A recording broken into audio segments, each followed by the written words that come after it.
نے تو ذرائع ایمرجنسی خود نافذ کر دیا ہے. جس ملک کو مرد ہور صدر زرداری نے گندم کا امپورٹر ہوتے ہوئے ایک گندم کا ایکسپورٹر 1 سال کے اندر بنا دیا تھا، جس ملک میں صدر زرداری نے کسان کا خوشحالی کا بندوبست کیا تھا، جہاں آپ نہ صرف گندم ایکسپورٹ کرتے تھے مگر چینی ایکسپورٹ کرتے تھے اور چاول بھی ایکسپورٹ کرتے تھے.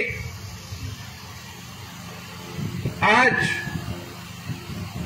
آپ دوسرے ممالک کے کسان کے فصل امپورٹ کرنے پہ مجبور ہیں، جہاں خان صاحب نے بھی وعدہ کیا کہ وہ غریب کے ساتھ دے گا.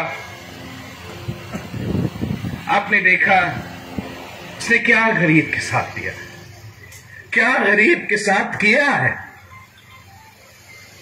تاریخی مہنگائی جو اس ملک کی تاریخ میں نہیں دیکھا گیا. جب بنگلہ دیش ہم سے الگ ہوا تھا اس وقت میں بھی ہمارا نام مہنگائی اس سطح پہ تھا جو خان صاحب لے کر آیا ہے. بنگلہ دیش ہو یا جنگ زدہ افغانستان، ان کا مہنگائی کی شرح پاکستان جتنا نہیں ہے. جو تاریخی غربت اور بے روزگاری اس دور میں ہوا ہے وہ پاکستان کی تاریخ میں نہیں دیکھا گیا.